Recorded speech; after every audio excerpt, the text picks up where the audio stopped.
ตัสสะนะโมตัสสะภะคะวะโตอะระหะโตสัมมาสัมพุทธัสสะ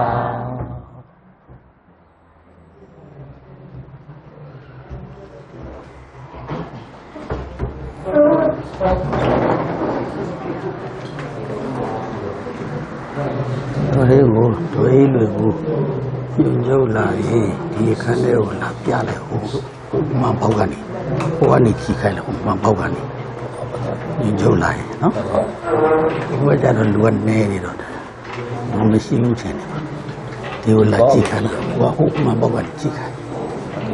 အဲ့တော့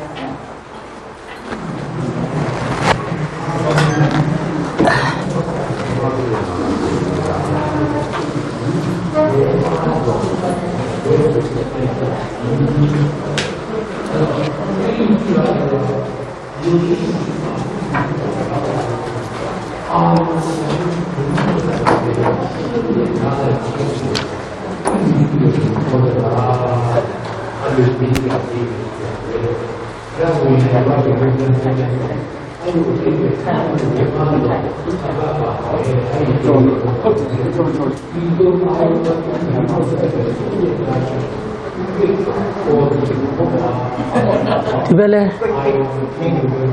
ဒီနာတယ်ဒီနာတယ်ဒီနာတယ်ဒီနာတယ်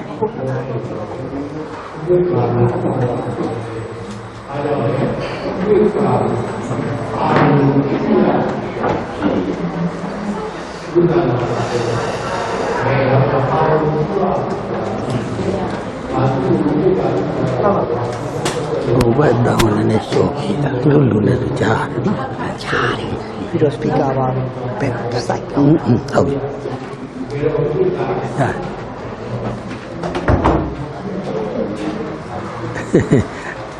အတန်နဲ့လုံမဲ့ခန်းယူရတာဖြစ်နည်းနည်းချက်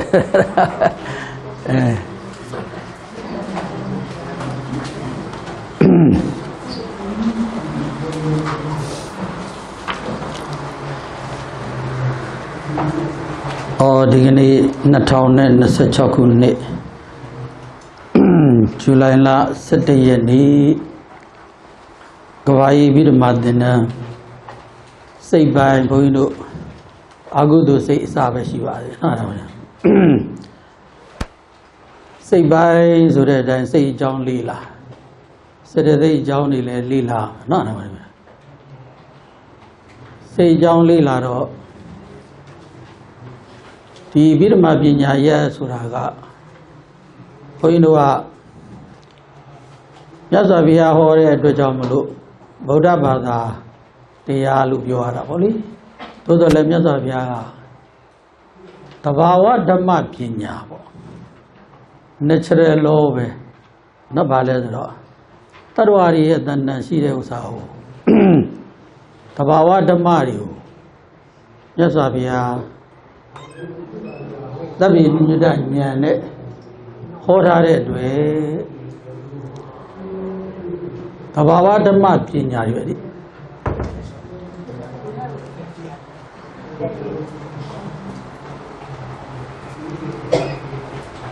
ဗုဒ္ဓဘာသာရဲ့မူပိုင်တရားရဲ့လို့မဟုတ်ပါဘူးမြတ်စွာဘုရားကတတ္တဝါဗုဒ္ဓဘာသာရောဗုဒ္ဓဘာသာမဟုတ်တဲ့လူတွေရောနားတာတတ္တဝါအားလုံးအတွက်လူသားတွေအားလုံးဗြဟ္မာတွေရောနတ်တွေရောနားတာတတ္တဝါအားလုံးအတွက်ဟောထားတာဖြစ်တဲ့ပညာရက်တစ်ခုပါနော်ပညာရက်တစ်ခုပါဗုဒ္ဓဘာသာမှာဒီစာကိုလေ့လာမှာမဟုတ်ဘူးတဲ့နားတာဗုဒ္ဓဘာသာဟုတ်သည်ဖြစ်စေမဟုတ်သည်ဖြစ်စေအားလုံးသောတတ္တဝါအားလုံးအတွက်လေ့လာဖို့နားတာသင်ကြားဖို့ဒီနားလဲချလို့ရတာနော်ဒီနားတစ်လုံးချပြီ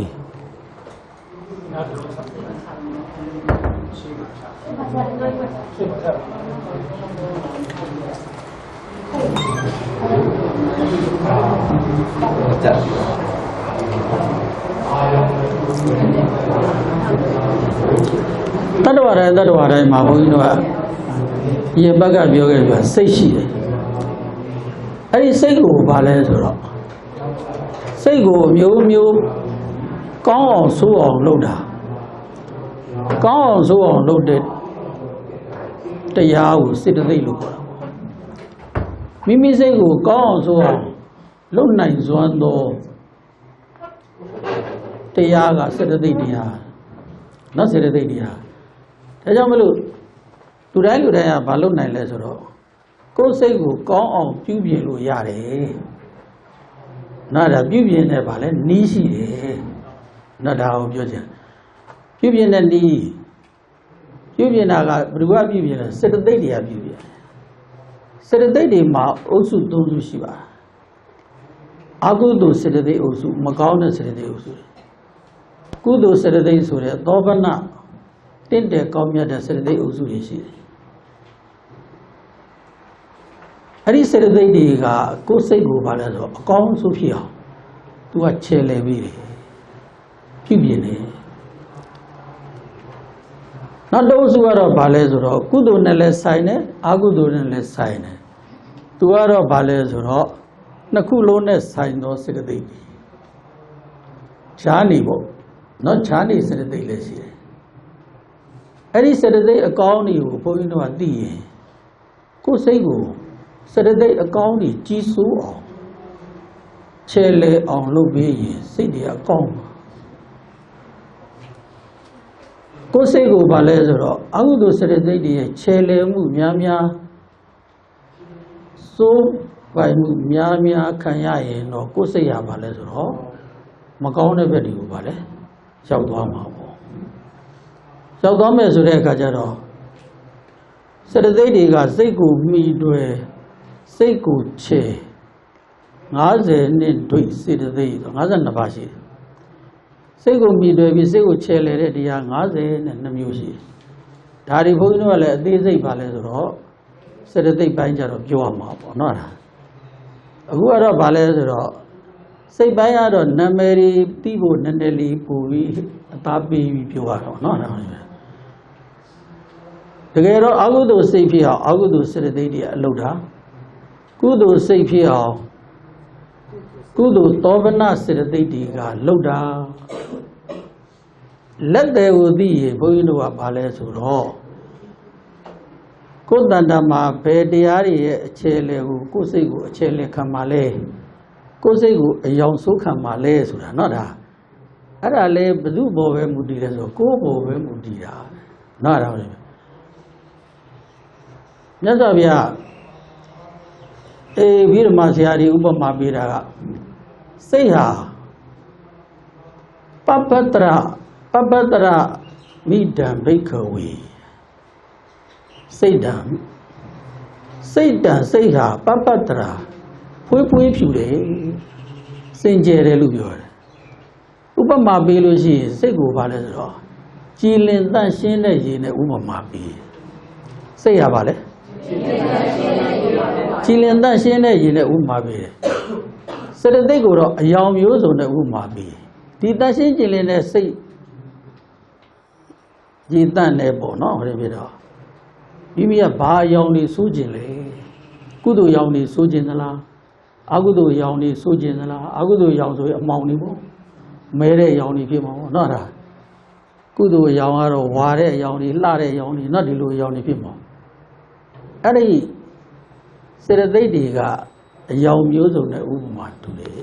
နားဒါကြောင့်မလို့ကိုယ်စိတ်ကို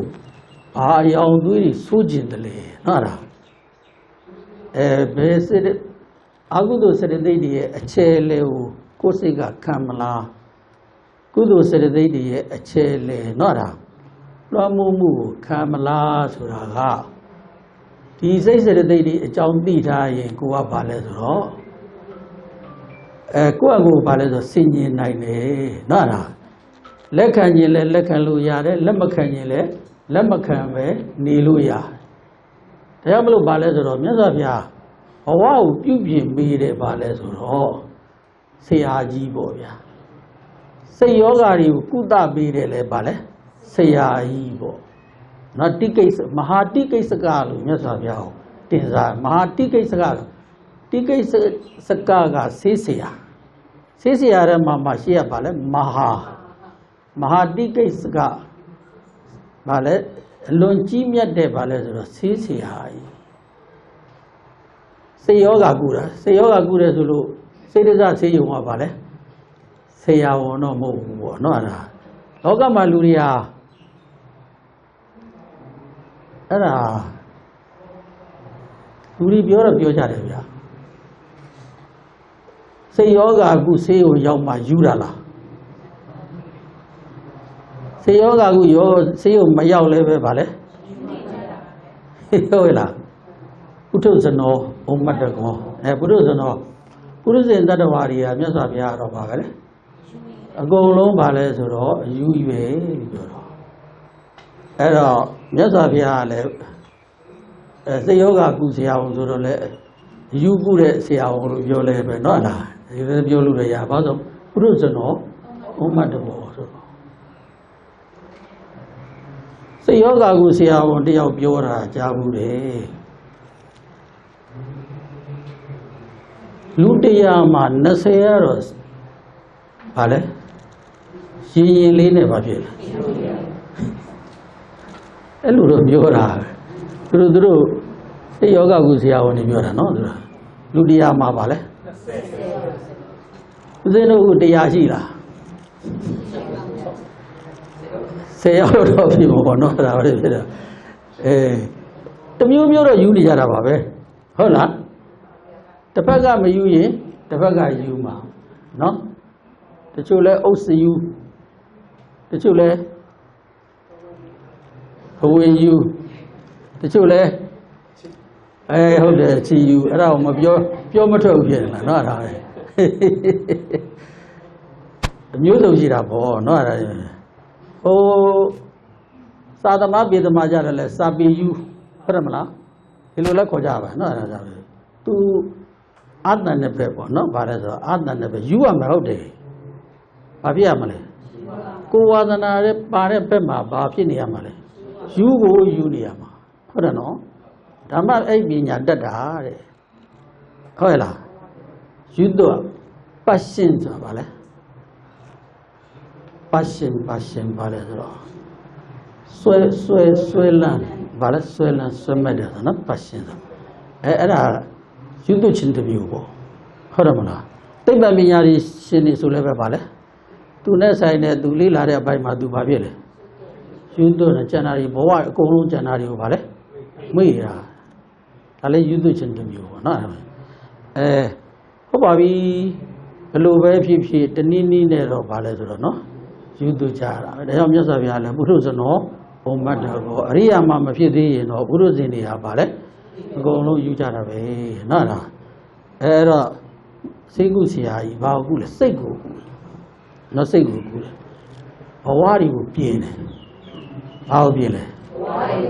ဘဝတွေကိုပြင်တယ်တဲ့ဘဝတွေကိုပြင်တယ်ဆိုတော့အဲ့ဒါဘုန်းကြီးတို့ပရိစ္ဆေသမုပ္ပတ်မှာလူတွေပြောနေတာရှိတယ်ရွတ်တာရှိပါတယ်တို့ရပါတယ်အဝိဇ္ဇာပစ္စယသင်္ခါရသင်္ခါရပစ္စယဝိညာဏပစ္စယနာမရူပပစ္စယသလာယရဏပစ္စယဖတ်သောဖတ်တာပစ္စယဝေဒနာပစ္စယတဏ္ဏပစ္စယဥပါဒနာပစ္စယဘောရပ်ပြီဥပါဒနာပစ္စယပါလဲဘောဒါလေးနည်းနည်းတော့ပြောချင်လို့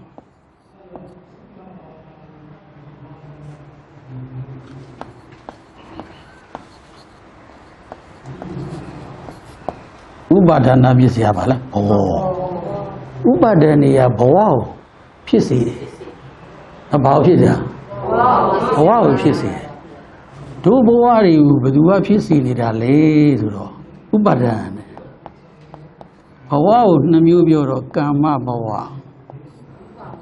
ဥပပတ္တိဘဝเนาะဒီလိုသုံးတယ်ကာမဘဝကအကြောင်းကံသူကဘာလဲဆိုတော့ကံဤအကျိုးဘာလဲ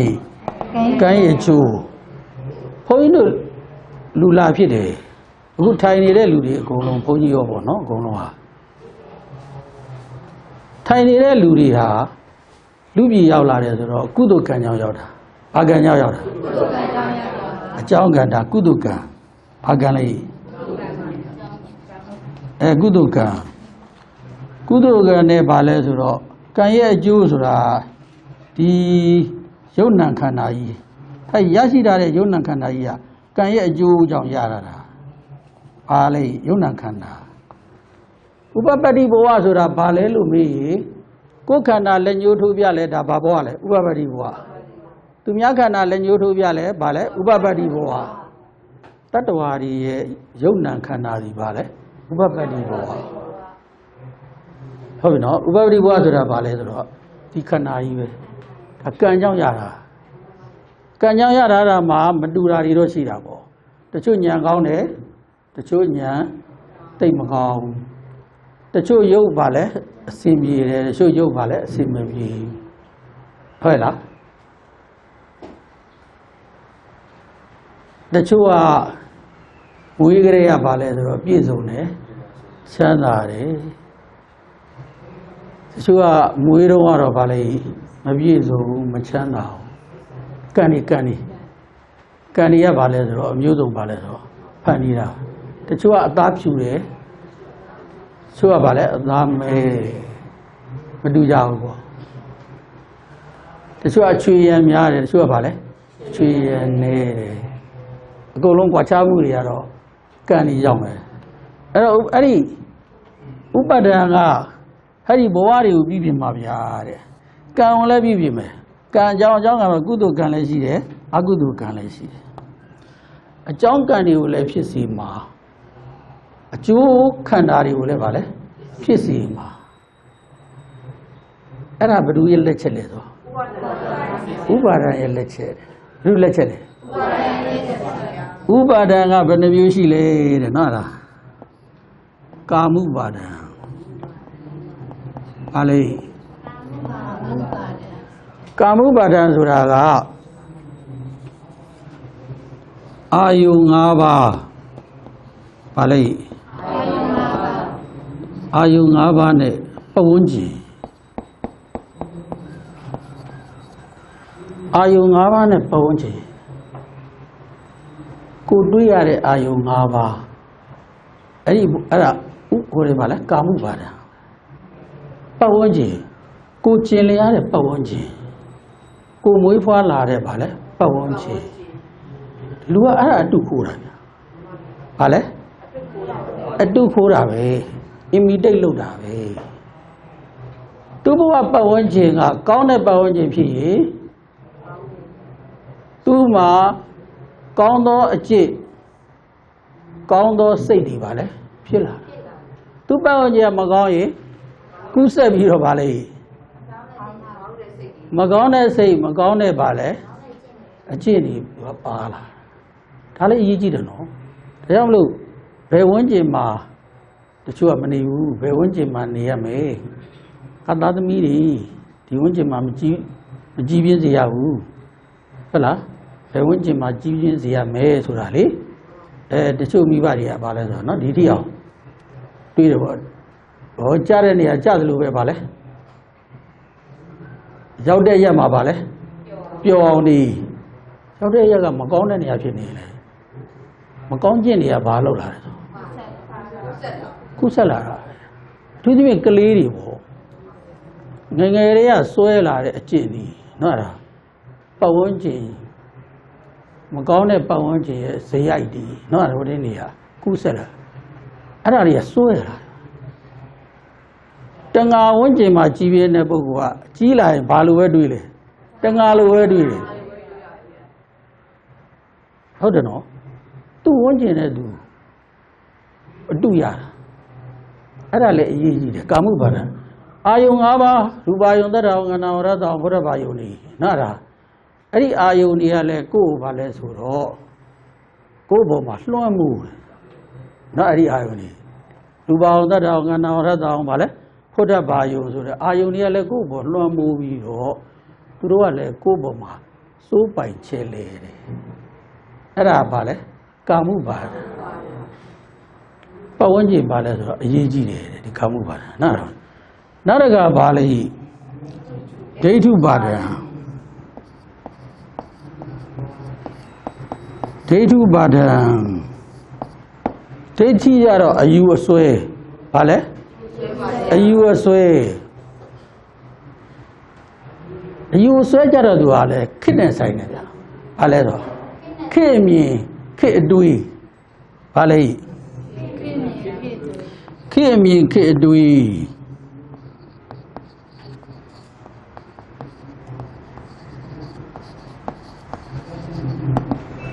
ဘယ်ခေတ်မှာလူဖြစ်လာတယ်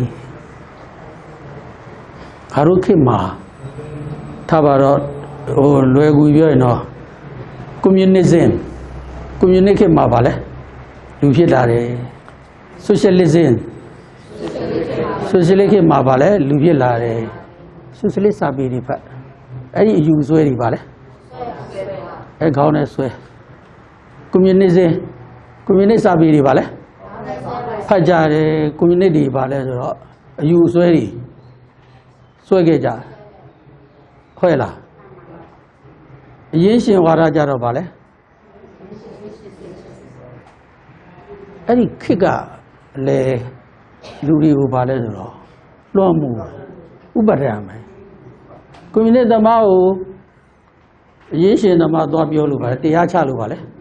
သူကဆွဲဒိဋ္ဌဆိုတာဗာလဲအယူအဆွဲပဲသူအဲ့ဒီစာပေတွေပဲဖတ်တယ်အာစာပေတွေလေခုနပြောတဲ့ဗာလဲနိုင်ငံရေးဗာလဲနိုင်ငံရေးဆိုပေမဲ့လို့နိုင်ငံရေးလို့ပြောရတာကစကားကျေပြန့်သွားနော်ဒါသူကဗာလဲဆိုတော့စာပေတွေကလည်းပဲအဲ့ချိန်မှာကွန်မြူနစ်စာပေတွေကပူထုံးတာဟုတ်လားဘုန်းကြီးတို့လွတ်လပ်ရေးမရခင်ကဘာစနစ်တွေဘာဝါဒတွေကကြီးစိုးဒုတိယကမ္ဘာစစ်အတွင်းမှာဟုတ်တယ်နော်လူငယ်တော်တော်များများအဲ့စာပေတွေဖတ်နောက်မှဆိုစလစ်ပါလေဆိုစလစ်ဝါဒနော်အဲ့ဒါတွေကိုလည်းပြပြီးတော့ဘုံဝါဒတွေနော်ဗာလဲဘုံဝါဒတွေကသူတို့ကဗာလဲဆိုတော့လူဒန်းစားညီမျှအောင်လုပ်မယ်လို့တော့ပြောတယ်အဲ့မဲ့လုပ်လို့မရလူတွေသူ့ကန်တယ်သူလားလीနော်ဒါတရုတ်ပြည်မှာလုပ်တယ်လူထောင်တောင်းချီပြီးအတူချက်စားတယ်နော်အတူနေတယ်အတူပဲကျမ်းမာရေးကိစ္စသွားကြတယ်ဟာနာလူတွေကကံမမတူပဲအဲ့လိုကြီးတပြေးညီလုပ်လို့ရတာမရဘူးဆိုရှယ်လစ်စနစ်ကရောဆိုရှယ်လစ်စနစ်လည်းထို့အတူပဲအကုန်လုံးပါလဲဆိုတော့ဘုံဝါဒပဲနော်ဒါအကုန်လုံးတနိုင်ငံလုံးထွက်တဲ့စကားတွေအကုန်လုံးဆိုရသိပြီးတော့ဗာလဲနိုင်ငံခြားကိုရောက်အဲ့ဒါနဲ့ပြန်ပြီးတော့တိုင်းပြည်ထူထောင်ရလားမရပြန်အဲ့ဒါအဲ့လိုယူဆွဲတွေကလည်းဘာပဲလဲဆိုတော့ဒိဋ္ဌုပါဒအဲ့အဆွဲတွေသွားချွတ်လို့လဲလွဲလားအဲ့ဒိဋ္ဌုပါဒအဆွဲတွေရှိတယ်နော်ကိုကျင်လေပတ်ဝန်းကျင်ရဲ့ဒါတော့ပတ်ဝန်းကျင်ဒါတော့ခေအမြင်ခေအတွေးနော်ခုနဟိုတဲ့နဲ့ဆိုင်ဒိဋ္ဌုပါဒနောက်တစ်ခါပါလေတဲ့သီလပတုဟောဒါတော့ဘုန်းကြီးတို့ပါလဲဆိုတော့ဘဝကိုဒါတွေကပြုပြင်တယ်ဆိုတဲ့အကြောင်းเนาะနည်းနည်းဒါလေးဆိုရင်ပြောတာသီလပတုပါဒံသီလပတိပါဒံကြတော့ဘာလဲတဲ့သူကြတော့ဘာလဲဆိုတော့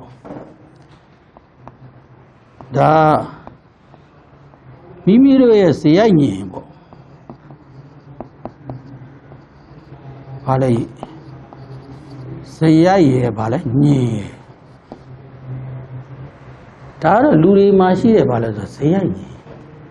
နော်သူဇေယိုက်သူညင်ဖြောက်လားသူ့ဆွဲသူဇေယိုက်ကဒီလိုရှိတယ်ဆိုသူဇေယိုက်ကိုဒါမကြိုက်လို့သွားပြီးဖြောက်ကရလားမရပြဘူးသူဇေယိုက်နဲ့သူညင်ဘာလဲမဖြောက်ဘူး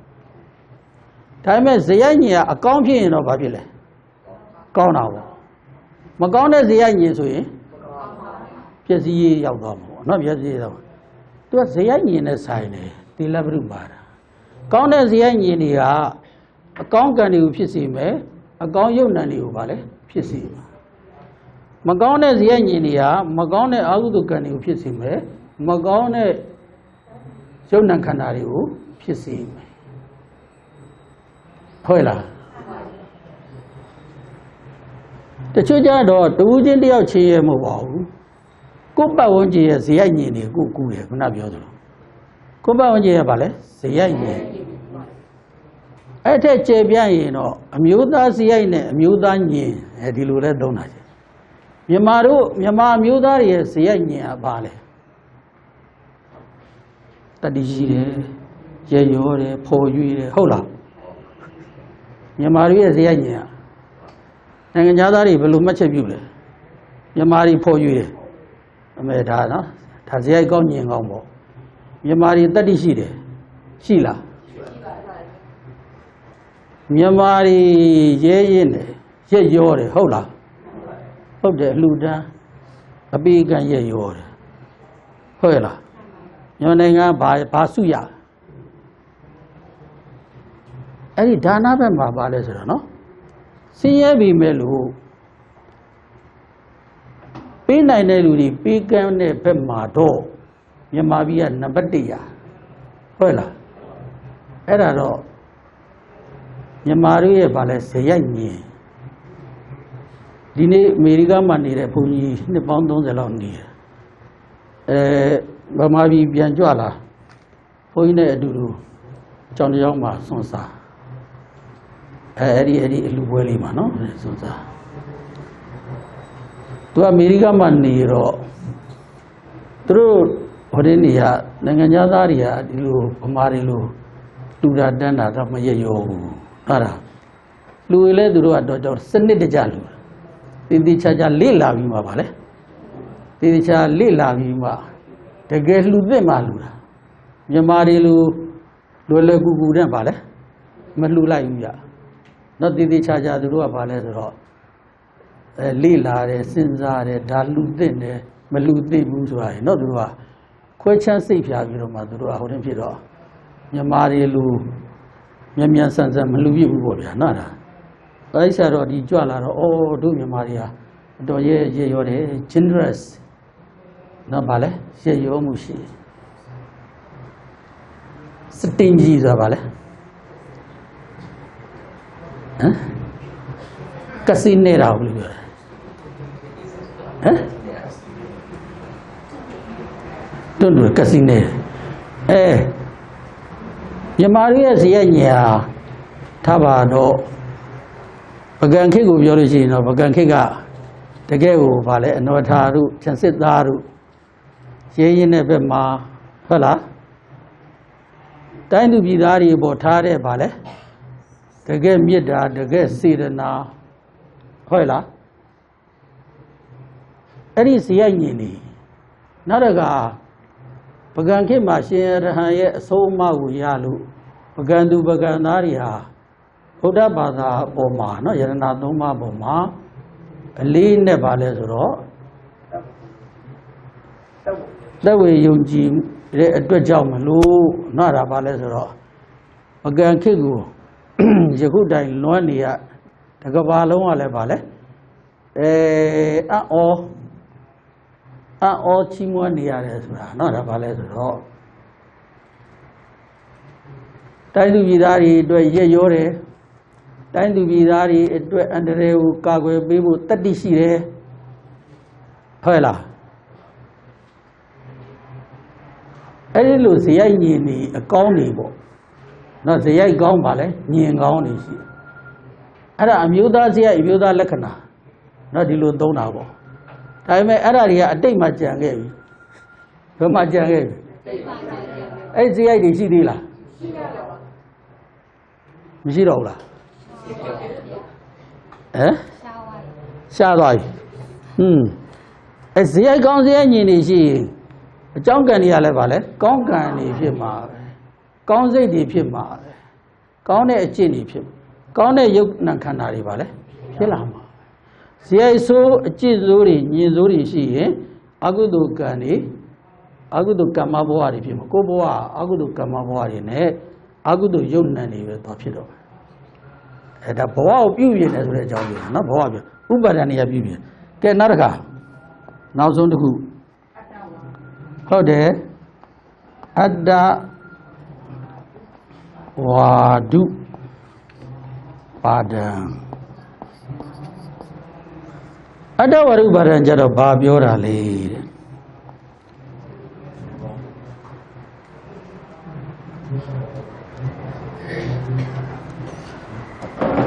ဲ့ဒီဥစ္စာနည်းနည်းပါလဲဆိုတော့မှန်ကန်သောနည်းနဲ့မှန်ကန်စွာအလေးအမလီဟုတ်ပြီနော်မှန်ကန်စွာအတ္တဆိုတာမိမိပါပဲဘာလဲမိမိအကျိုးဘာလဲမိမိအကျိုးမိမိမိသားစုအကျိုးဘာလဲဟုတ်ပြီနော်ဘာလဲမိမိမိသားစုအကျိုးမိမိကကြီးကြီးကျယ်ကျယ်ထပ်ပြောလိုက်ပါပြီနိုင်ငံအကျိုးတလောကလုံးအကျိုး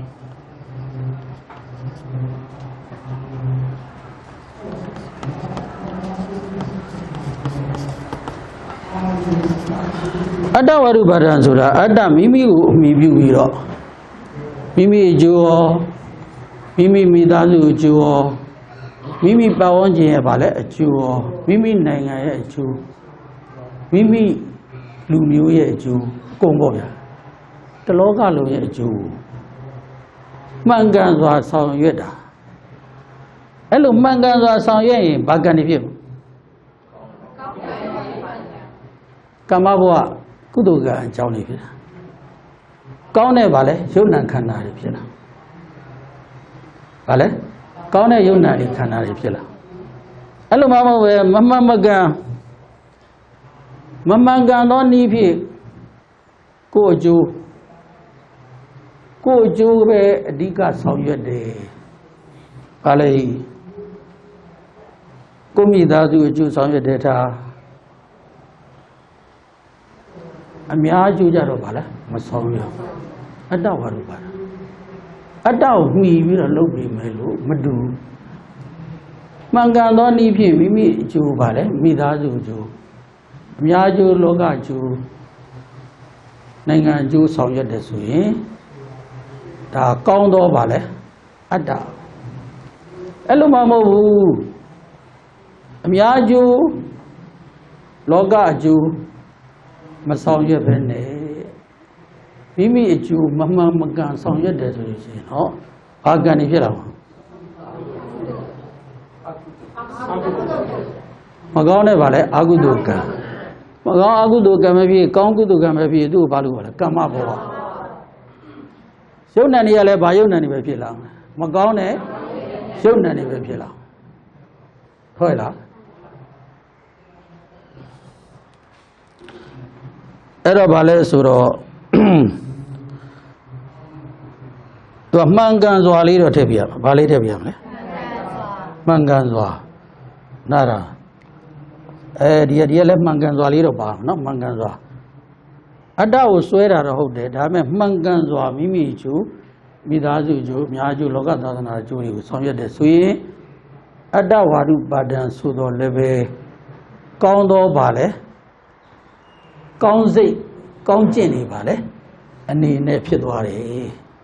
မမကန်သောနီးနဲ့ပါလဲဆိုတော့ဆောင်ရွက်သွားမယ်ဆိုလို့ရှိရင်ဘုန်းကြီးတို့ကပါလဲဆိုတော့အတ္တဝါဒုပါဒံကမိမိအတွက်ကိုပဲအဓိကထားပြီးတော့အများအတွက်ပါလဲမပါတော့လောကမှာပါလဲဆိုတော့လောကမှာဘုန်းကြီးတို့ပေကြီးထဲမှာပါတယ်ဗျမနုဿလူသားပြီးဒါသခုတည်းမြတွေထားလိုက်ပါတော့မနုဿတော်ဝါအမနုဿတော်ဝါကျတော့ဘီလူပြီးဘာပြီးလဲ ဘီလူဘေးကဘီလူတွေကလူရောင်ဆောင်ပြီးလာတာတော့ရှားပါတယ်ဇက်တော်တွေထဲမှာပဲဗာလဲရှိမယ်လူတွေကဘလူးလူဖြစ်လူတွေကလူစင်စစ်တွေကဘာလို့ဖြစ်ဘလူးတွေလို့ဖြစ်ဘလူးဖြစ်တာလေ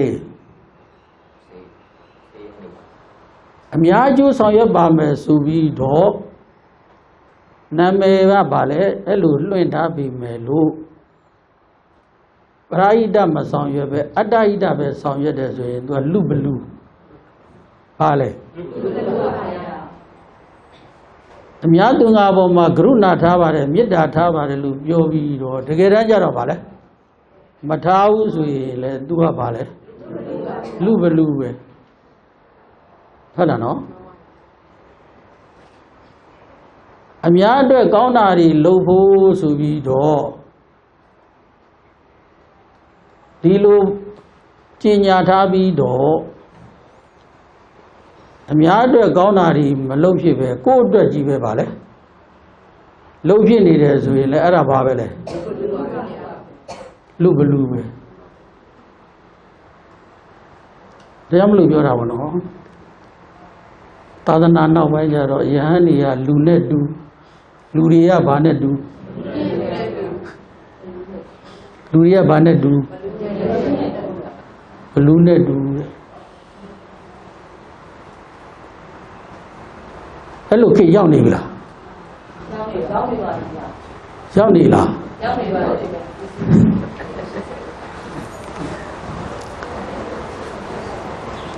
အဲ့ဒါခွကြီးကဘာလဲဆိုတော့ပြီးခဲ့တဲ့2 နှစ်ကျော်လောက်ကဒါပါတော့ဗျာပညာရေးလောကကိစ္စလေးတခုပြောပညာရေးလောကအကြောင်းတစ်ကြောင်းပါဆိုတော့ပုဂ္ဂလိကအကြောင်းလို့ဖို့တရားဝင်ဘာလဲဆိုခွင့်ပြုချက်ကဘာလဲမကြလိုက်ပြီးတဲ့လူကဒီစာသင်နှစ်မီရအောင်လိုက်ပြီးမယ်ဆိုရင်သူကတာဝန်ခံတော့အဲ့ဒီကျောင်းထောင်တဲ့လူကဘာလုပ်လဲဆိုတော့ကျောင်းသားတွေလက်ခံတာဒါပေမဲ့လိုက်ပြီးတဲ့လူကအဲ့စာသင်နှစ်မှာကျောင်းကဘာလဲမကြတဲ့အခါကျောင်းသားတွေကလက်ခံထားပြီဆိုတဲ့အခါကျတော့ဘုန်းကြီးစီကိုလာပြီးတော့ဘုန်းကြီးကဘာကကျောင်းရှိပါတယ်ဘုန်းကြီးကျောင်းမှာလာပြီးတော့စင်းသွင်းမယ်ကျောင်းသား60ကျော်တယောက်ကို9 သိန်းပေးမယ်60ကျော်ဆိုတော့ဘယ်လောက်ရ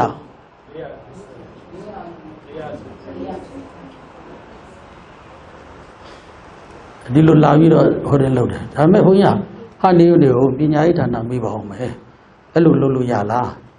ရတယ်ဆိုရင်ပြီးစရာမလိုဘူးမရဘူးဆိုလည်းလုပ်လို့မရှိဘူးရတယ်ဆိုရင်လည်းပြီးစရာမလိုဘူးလို့ပြောတာ3 ရက်လောက်ကြာတဲ့အခါကျတော့အဲ့ဒီကပြန်ရောက်လာတယ်ဘုန်းကြီးဒီကတော့အပ်လိုက်ပြီဗျာတဲ့ဘယ်မြို့မှာတယောက်ကိုခုနပါလဲ9 သိန်းပေးရအမလီမနေပါလားဟာအများကြီးပဲသူကပေးရတာပေးမှပဲရတယ်လေဒီခေတ်ကမပေးရင်မရဘူးတဲ့သူတို့ကလာပြန်လျှောက်သွားတာနော်ဒါလည်းဖြစ်တော့လူတွေကဘာဖြစ်နေလဲဘာတွေဖြစ်နေလဲပုံမှန်လေးပါဘာလဲအေးအဲ့ဒါဆိုရလဲမရလို့ပါရရင်လုပ်ပေးပါတယ်ဘာလဲမရလို့ပါရရင်လုပ်ပေးပါတယ်ဆိုတော့ဘာလဲ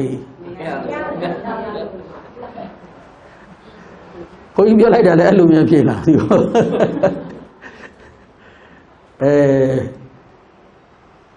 အဲ့တော့ဘာလဲဆိုတော့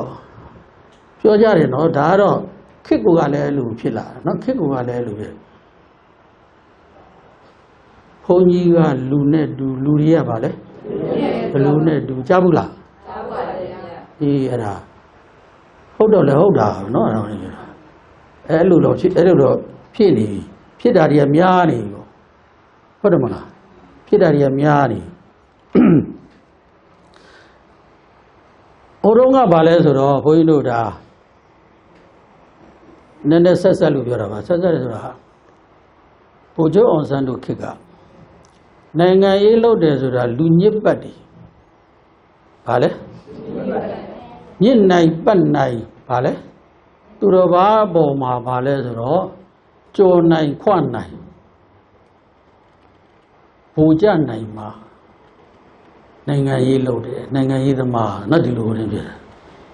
အဲ့လိုညစ်နီးပတ်နီးဘူကြနီးပါလေအဲ့လိုမလုပ်တတ်လို့ရှိရင်နိုင်ငံရေးပါလေမလုပ်အောင်နိုင်ငံရေးလုပ်တဲ့လူတွေကိုအဲ့လိုသတ်မှတ်တယ်ဗျာနော်သတ်မှတ်ဒါမဲ့လို့ဘုရားစာတော့သူ့စာထဲမှာဆိုရေးထားတယ်နိုင်ငံရေးလုပ်တာပရာဟိတလုပ်ငန်းတဲ့ဘာလဲဟုတ်တယ်မလားသူရေးတာနော်တိုင်းသူပြည်သားတွေလွတ်လပ်ဖို့ချမ်းသာဖို့ဟုတ်လားနော်တိုင်းသူပြည်သားတွေအလုပ်တွေကောင်းကောင်းလုပ်နိုင်စီးပွားရေးတွေပါလေကောင်းကောင်းလုပ်နိုင်မှန်မှန်ကန်ကန်လုပ်နိုင်အများကောင်းစားရေးအတွက်လုပ်တဲ့အတွက်နိုင်ငံရေးလုပ်တာခုနလူတွေပြောသလိုမဟုတ်ဘူးတချို့ကဝရင်တို့နိုင်ငံရေးတချို့ကဘာလဲတချို့ကဘာပြောသေးတယ်နော်ပြောကြတာတွေရှိတယ်လေမိုက်နိုင်ညစ်နိုင်သူတော်ဘာကိုဘာလဲဝရင်တို့နဲ့ဘာလုပ်နိုင်မှာရိုက်နိုင်ဘူကြနိုင်မှာဘာလဲနိုင်ငံရေးလုပ်ရတယ်ဆိုတဲ့သဘောမျိုးအဲ့လိုနိုင်ငံရေးသမားတွေနာမည်ပြက်နေတဲ့အချိန်မှာဘာလဲဘုရားစံရေးတဲ့စာလေးကအဲ့လိုတိုင်းသူပြည်သားတွေအတွက်ပရာဟိတလုပ်တာဟုတ်လားမဟုတ်လားဌာနဆိုင်ရာတီးတီးဒီသူဌာနဆိုင်ရာအကုန်လုံးဟာကွန်ပရာဟိတကြီးပဲဟုတ်လားပညာရေးဌာနဘာလုပ်တာလဲတိုင်းပြည်လို့ရှိတဲ့လူငယ်တွေကိုဗာလဲပညာတတ်ဖို့အတွက်ပရာဟိတလုပ်တဲ့ဌာနဟုတ်လားစိုက်ပျိုးရေးဌာနလယ်သမားတွေချင်းငွေတွေမှန်မှန်ရဖို့သီးနှံတွေဗာလဲအချိန်နဲ့အခါနဲ့စိုက်နိုင်ဖို့ဟုတ်လားလယ်သမားတွေနဲ့ပတ်သက်တဲ့ကိစ္စတွေကိုစိုက်ပျိုးရေးဌာနကအကုန်လုံးအဆင်ပြေအောင်ဗာလဲလုတ်ကင်ပြီးတာပရာဟိတမဟုတ်လားသာသနာရေးဌာနသာသနာရေးနဲ့ဆိုင်တဲ့လူတွေတနိုင်ငံလုံးကဒီကိုလာတယ်သာသနာရေးဌာနသာသနာရေးကိစ္စတွေအဲ့ဒီကလူတွေကအဆင်ပြေအောင်ပါလဲလုပ်ပေးလိုက်တယ်နားမလဲတာတွေကိုပါလဲရှင်းပြမြန်ထက်ပြီးအောင်ပါလဲလုပ်ပေးလိုက်တယ်အဲ့ဒီလူတွေပျော်ပြီးတော့ပြန်သွားတယ်ဆိုရင်အဲ့ဒီကုညီဆောင်ရွက်ပေးလိုက်တဲ့လူတွေကုသိုလ်ရလားမရလားကုသိုလ်လည်းရဝမ်းလည်းဝါအစိုးရအလုပ်ဆိုတာဘာပဲလဲကုသိုလ်လည်းရဝမ်းလည်းဝါဗျာပရာဟိတဟုတ်ရလားကျန်တဲ့အပိုင်းတွေမှာလည်းကျန်တဲ့အစိုးရအလုပ်မှမဟုတ်ဘူးပုဂ္ဂလိကကုမ္ပဏီတွေလည်းပဲပရာဟိတသူတို့ထုတ်လုပ်တဲ့ကုန်ပစ္စည်းမှန်ဈေးမှန်နဲ့ဗာလဲလူတွေကောင်းကောင်းမွန်မွန်ဗာလဲသုံးရအောင်လိုအပ်တာတွေကိုလိုအပ်တယ်လို့ဗာလဲတုံးဆွဲရအောင်အဆင်ပြေအောင်ကူညီပေးတာဟုတ်ရဲ့လားသူတို့လိုအပ်တဲ့ပစ္စည်းတွေကိုလွယ်လွယ်ကူကူနဲ့ရအောင်အမျိုးအစားမှန်မှန်ကန်ကန်ရအောင်ဟုတ်နော်အဲ့လိုလုပ်ပေးတယ်ဆိုလို့ရှိရင်ဒါကူညီတာပဲဟုတ်လားသူတို့လိုချင်နေတဲ့သူတို့သုံးချင်နေတဲ့ပစ္စည်းဈေးလဲတင်းတယ်ပေါ့နော်တင်းတဲ့ဈေးနှုန်းနဲ့ရသွားတယ်ဆိုရင်အဲ့လူတွေဒီကုမ္ပဏီကိုဆက်သွယ်ပြီးလုပ်ကိုင်ရတဲ့လူတွေပျော်လားမပျော်လားပျော်တော့မှာဟောဘုသူဒ္ဓအနေနဲ့ဒီပစ္စည်းကပို့သုံးတင်တယ်ဟိုပစ္စည်းကပို့သုံးတင်တယ်နော်လားဈေးနှုန်းရက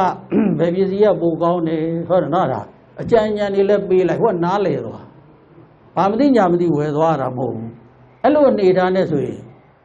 ကိုယ်အိမ်ကိုဈေးရောက်နေတာလည်းပဲခုနဘာလုပ်တာပဲလဲဒါဟိတာထိုက်တဲ့အမြတ်တော့ယူတာပေါ့ဘာလဲထိုက်တဲ့အမြတ်တော့ယူတာပေါ့ဒါပေမဲ့ဝယ်သွားတဲ့လူသုံးရတာဘာလဲအစင်ပြေတယ်တန်တယ်ပေးရတဲ့ငွေနဲ့ဘာလဲရတဲ့ပစ္စည်းနဲ့တန်တယ်ဆိုရင်အဲ့ဒါဘာလဲစင်ပြေတာပဲပရာဟိတပဲအကုန်လုံးမှနေရာကအကုန်လုံးကပရာဟိတကြီးပဲဟုတ်ရဲ့လားစိတ်ထားတဲ့ရင်ပေါ့စိတ်ထားတဲ့ရင်အကုန်လုံးကုသိုလ်ရတယ်ဟုတ်လို့မြန်မာစကားမှာရှိတယ်ကုသိုလ်လည်းရဝ ဝမ်းလဲဝအလုပ်ဖြစ်ရမယ်တမ္မာအာဇီဝဆိုတာပေါ့ဟာလဲတမ္မာအာဇီဝဒါဘုန်းကြီးရဲ့နော်ဗုဒ္ဓဘာသာမှာသုံးတဲ့ဒီစကားလုံးอ่ะအဲ့ဒါကြောင့်မလို့မိမိတို့ဟာဘဝတွေကောင်းအောင်ပြင်လို့ရလားမရလားပြင်လို့ရတယ်နော်အဲ့တော့အဘိဓမ္မာဘာကိုပြင်မဲ့ဘာသာရက်လဲစိတ်ကိုပြင်မဲ့ဘဝတွေကိုဗာလဲပြင်မဲ့တဲ့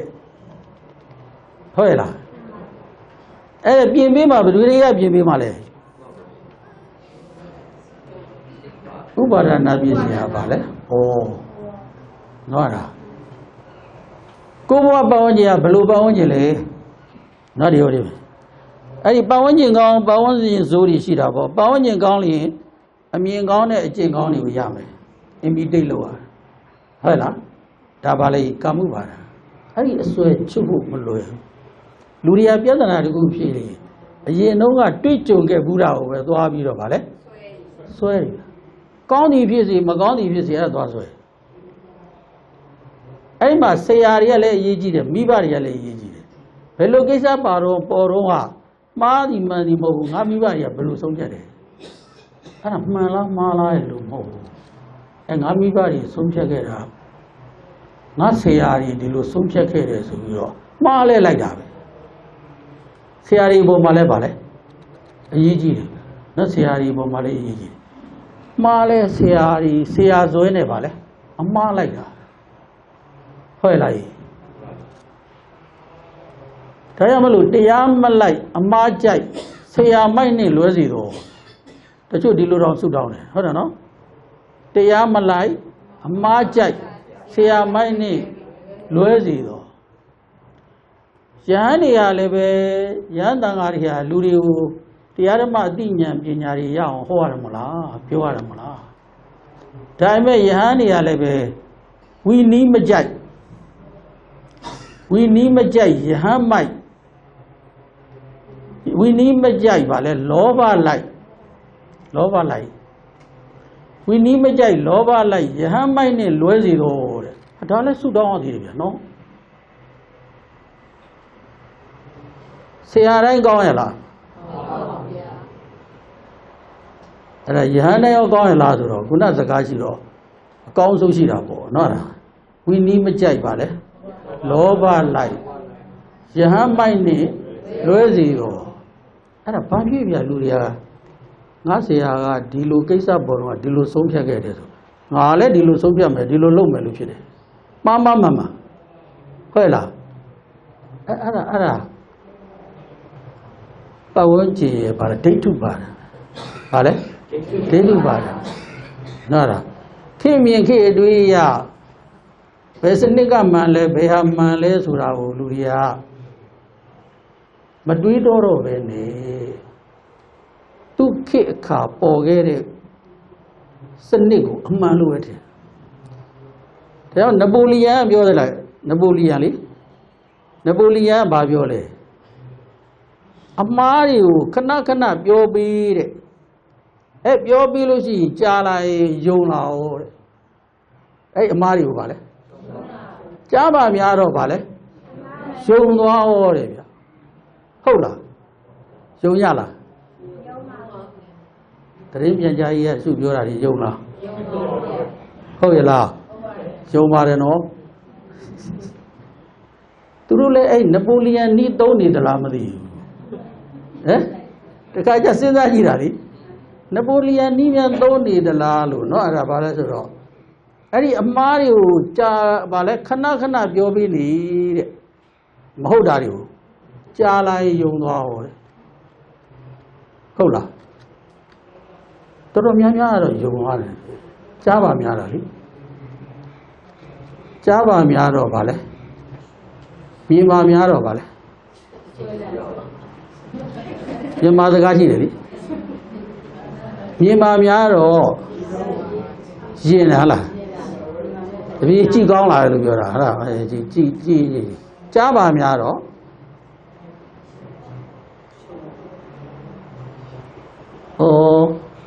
အဲ့ဒါမကြဘူးလား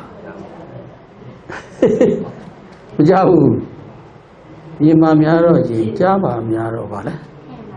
ခင်းတာလဲဩအေးရပါအဲ့ဒါလဲခင်းတယ်ဆိုလည်းပဲနော်မစိုးပါဘူးဒါကြောင့်လို့လောကမှာပြောလိပြောတာရှိတာလည်းရှိသေးတယ်ရုပ်ချောနဲ့အပြောကောင်းဘယ်သူကသာလဲပြောကောင်းသာပါဗျာဟောဒါကြတော့တော်တော်ပြောတာပဲနော်ရုပ်ချောနဲ့အပြောကောင်းမှာအပြောကောင်းပြောကောင်းကသာတယ်ရုပ်ချောလို့ဆိုပြီးတော့ဗာလဲအပြောညံ့ရင်တော့ဗာလဲမစုံဟုတ်လားရုပ်ချောနဲ့အပြောကောင်းမှာအပြောကောင်းကဗာလဲသာတယ်နားလားကဲဟုတ်ပြီအဲ့တော့ဗျာဥပါဒံရဲ့ရိုက်နှက်ချက်တွေပေါ့ဥပါဒံရဲ့ဗာလဲဆိုတော့အဲ့ဒီလွှမ်းမိုးချက်တွေကတတ္တဝါတွေရဲ့အပေါ်မှာဗာလဲဆိုတော့ကြီးစိုးနေတယ်ဗာလဲကြီးစိုးတယ်ကြောင့်ဥပါဒံလို့ခေါ်တာဥပါဒံဆိုတာဗာလဲစွဲတော့ဗာလဲစွဲတော့စွဲသားပြီးမရအောင်လူတွေကစွဲတယ်လေအရက်ဒေသစွဲဟုတ်တယ်နော်ဒေသစွဲမစွဲဘူးလားကိုရွာကိုပြိုကိုရကိုနိုင်ငံဟုတ်တယ်နော်စွဲကြည့်ပါတယ်အဲ့ဒီဒေသစွဲလူမျိုးစွဲမစွဲဘူးလားစွဲတယ်ဥပါဒံပဲဟနာဒါဘာသာစွဲမစွဲဘူးလားဥပါဒံနေပဲဘာသာစွဲလဲဒိဋ္ဌုပါဒံနဲ့ပါသွားတာပေါ့နော်ဘာသာစွဲရလဲဗာလဲဒိဋ္ဌုပါဒံဒိဋ္ဌုပါဒံနဲ့မှာကိုကဘာသာစွဲကငါတို့ကမိယုဖလာနော်တို့ကတော့မိယုဖလာဘိုးဘွားမိဘတွေကဗုဒ္ဓဘာသာဖြစ်လို့ငါတို့လည်းဗုဒ္ဓဘာသာဖြစ်လာတယ်စွဲလာတယ်ကောင်းတယ်ဟုတ်လားအကောင်းစွဲတာဟုတ်နော်ဒါယတနာသုံးပါးကံကံကျိုးတရားကိုယုံကြည်တဲ့ဘာသာကိုငါတို့စွဲလာတယ်ဟုတ်လားမိဂုံဖဂုံဆရာသမားတွေရဲ့ကိုယုံကြည်တဲ့ဗာလဲဒီအလေးအကျင့်စွဲတွေတို့ကဗာလဲဒိဋ္ဌုပါဒံစွဲလာတယ်ဒါကဗာလဲကောင်းတယ်ဒါကြောင့်မလို့ခေမြင်ခေအတွင်းနဲ့စာပေအသည့်တွေကလာတဲ့ချို့လဲမိတ်ဆွေအပေါင်းအသင်းတွေဆန်းနေပြီးတော့เนาะပြောပြခြင်းနဲ့အဲ့ဒီလိုပါလဲဆိုတော့အစွဲတွေဖြစ်လာခြင်းအဲ့တော့ခေမြင်အဲ့ဒီစာပေတွေကောင်းရင်အမြင်ကောင်းနဲ့အကျင့်ကောင်းတွေကိုရမယ်တဲ့အဲ့ဒီခေမြင်ခေစာပေတွေကဆိုးလျေပါလဲအမြင်ဆိုးနဲ့အကျင့်ဆိုးတွေရလိမ့်မယ်ဟုတ်လားအဲ့ဒါပါလေဒိဋ္ဌုပါဒံနဲ့ဒိဋ္ဌုပါဒံသီလပရိပါဒံတော့ဘာလဲဆိုတော့မိမိတို့ရဲ့ဘာလဲဇယိုက်မြင်သီလဆိုတာအလေးဝတ္တဆိုတာဘာလဲအကျင့်အလေးအကျင့်မိမိတူချင်းရဲ့ဇယိုက်မြင်မိမိပတ်ဝန်းကျင်ရဲ့ဘာလဲဇယိုက်မြင်ရှိတယ်လေလူမျိုးတွေမတူဘူးသူ့လူမျိုးမှာသူ့ဇယိုက်မြင်ရှိတယ်ခုနမြန်မာတို့ရဲ့ဗာလဲဇယိုက်ညင်ဘုန်းကြီးကမကြခင်ကမှဂျပန်သွားတော့ဂျပန်တို့ရဲ့ဗာလဲဇယိုက်ညင်ဂျပန်ရဲ့ဇယိုက်ညင်ကဘာရှိလဲဟမ်ဟုတ်တယ်အလုပ်ကြိုးစားတယ်တခုခုတည်တည်ချာချာစမ်းစစ်ပြီးတော့မှဗာလဲလုပ်တယ်နားမလည်ပဲနဲ့ဗာလဲသူများပြောနေဗာလဲမလုပ်ဘူးဟုတ်လားတေချာစမ်းစစ်ပြီးတော့မှအလုပ်လုပ်တယ်ဘုန်းကြီးတို့အဲ့ဒီမြန်မာကျောင်းဒီကကဘာရေးစီဒီနဲ့ပုံစံတူပဲကျူးရှူးကျွန်းမှာတည်တာအဲ့ဒီစီဒီတော်ကြီးနဲ့အဲ့ဒီကျောင်းမှာမြန်မာဘုန်းကြီးအစဉ်ဆက်သတင်းသုံးတာပေါ့သတင်းသုံးတော့ဂျပန်တွေကလည်းဂျပန်ဂောဘကတွေလည်းပါတယ်မြန်မာဂောဘကတွေလည်းပါတယ်အဲ့ဒီမှာဂျပန်တွေကသူတို့တေးသေးချာချာမေးတယ်ဒီဘုရားနဲ့ဒီကျောင်းဒီကိုတော်ဒီဘာတွေလုပ်လဲနားတာဘလို့သာသနာပြုလဲနားတာသူတို့ထောက်ပံ့ဖို့ရမှာဘာအကျိုးရှိမလဲရန်တမ်းပြီးတော့ဗာလဲမလူဘူးဗျာရန်တမ်းပြီးတော့ဗာလဲမလုပ်ဘူးဗျာဂျပန်နေနဲ့စကားပြောတဲ့ခါကျမပြီးနိုင်ဘူးအသေးစိတ်မေးသူတို့အသေးစိတ်မေးနော်အသေးစိတ်မေးတာအဲ့လိုမေးပြီးတော့လည်းပဲသူကိုယ်တိုင်သွားလေ့လာအောင်မယ်ဟောအဲ့နေအောင်ဗာလဲဒီဖျားနဲ့ကြောင်းတွေကိုသူသွားကြည့်အောင်လေ့ချလေ့လာအောင်ဂောဘကလည်းပါဖို့ဒီဂောဘကလည်းမှာအဖွဲ့ဝင်ဖြစ်ပါဖို့သူတို့ စီယုံတဲ့ခါမှာနော်သူတို့ကလည်းသူဘယ်လိုလေးလာပါအောင်မေဟောဘသူတွေကိုအဲ့ဒါခေါပကရဲထည့်ပေးဖို့ဘသူကတောင်းယူပေးပါလို့ပြောဟာကျွန်တော်တို့တောင်းမယူနိုင်ဘူးသူတို့စိတ်ကိုကျွန်တော်မသိသေးဘူးသူတို့ဒီထဲကိုပါဖို့ကျွန်တော်ဗာလဲတောင်းမယူနိုင်ဟုတ်တယ်ဟုတ်တယ်မြန်မာဘက်ကတော့သူနဲ့ပတ်သက်တဲ့လူတွေသူမျိုးကလူတွေဆိုတော့သူလူတွေသူတောင်းခံရင်ထည့်လိုက်မယ်ဆိုတော့သူတောင်းမခံဘူးအဲ့လူတွေအကြောင်းသူအကုန်မသိသေးဘူးနော်ဒါပဲဂျပန်တွေစိတ်ဆက်တယ်နောက်တစ်ခုကဂျပန်တွေဟာအများဆိုင်ပြည်သူပိုင်ဆိုတဲ့ဒီဥစ္စာတွေကိုဘယ်တော့မှဟိုတည်းမလုပ်ဘူးကိုယ်ပိုင်နေနဲ့ဗာလဲမလုပ်ဘူးနိုင်ငံတော်ဗန္ဒာနိုင်ငံတော်ပစ္စည်းနော်အဲ့ဒါကိုပုဂ္ဂလိကအဖြစ်ဘယ်တော့မှမလုပ်ဘူးကိုကျိုးအတွက်ဗာလဲမဖြစ်စီရဘူးမလုပ်ဘူး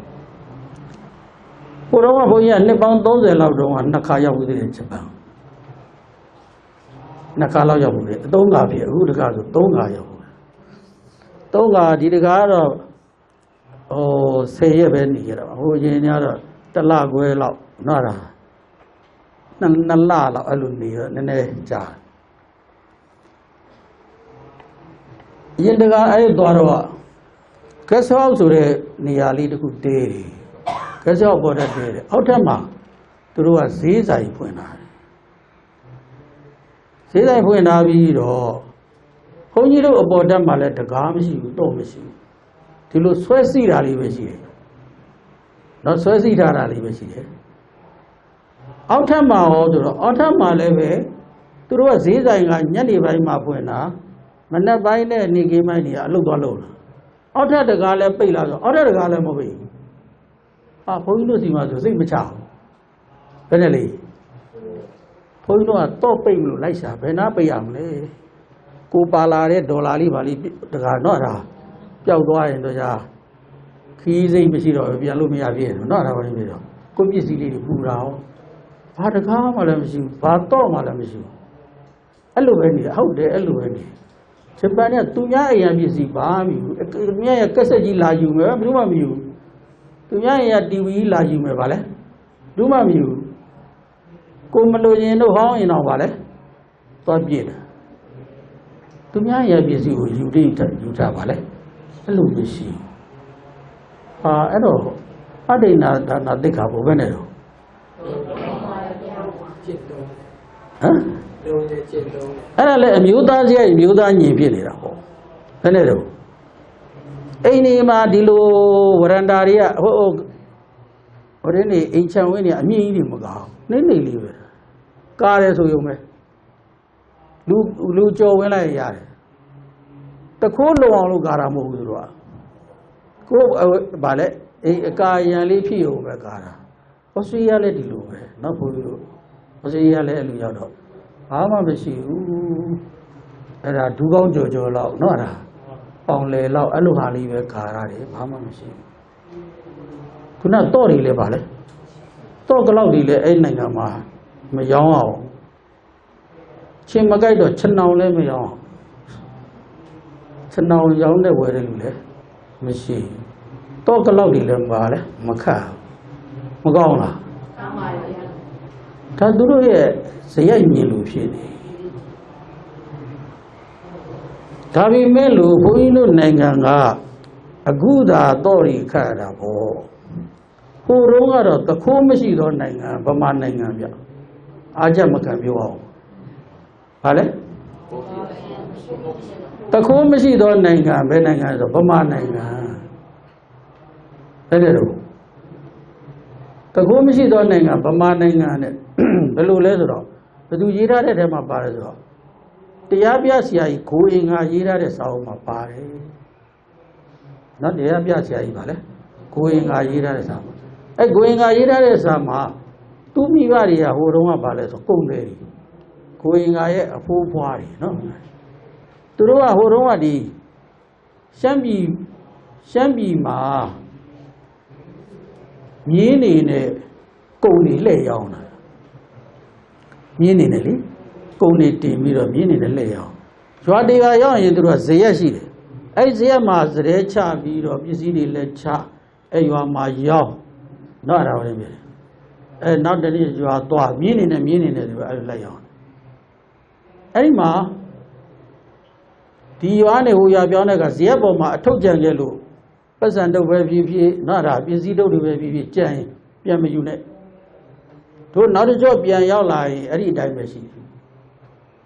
ကဲဘယ်နဲ့တော့ပြန်ယူကြမလို့တခိုးမရှိတော့နိုင်ငံဘာနိုင်ငံလဲရှိရနော်တခိုးမရှိတော့နိုင်ငံနောက်တစ်ခါဘာလဲဆိုတော့ဈေးချိုမန္တလေးဈေးချိုကြီးထဲမှာတန်ရှင်းရေးလုပ်တဲ့လူတွေကဈေးချိုတဲ့လူသွားစင်းကြံနေပါလေလှဲတဲ့ခါကျတော့လက်စွပ်ပြည့်ပြည့်ငကက်ပြည့်ပြည့်ကြခဲ့တဲ့လူကကြခဲ့မယ်ပစ္စည်းတဲ့လူကတွေ့အဲ့ဒီပစ္စည်းလဲတဲ့လူကတွေ့ရင်အဲ့ဒီဥစ္စာကိုကောက်ပြီးတော့ဒီပစ္စည်းလဲပြီးအနာပဲပြန်ချတာကြောက်တဲ့လူလာရှာရင်တွေ့ပါစီကျန်တဲ့လူလည်းဘယ်သူမှမယူကိုပစ္စည်းမဟုတ်ရင်ပါလေဘူးမှမယူဘာနိုင်ငံလဲဟေးကြားဘူးလားဘယ်တော့ရတော့ရှိတော့ဟာနော်ရှိတော့ဟာ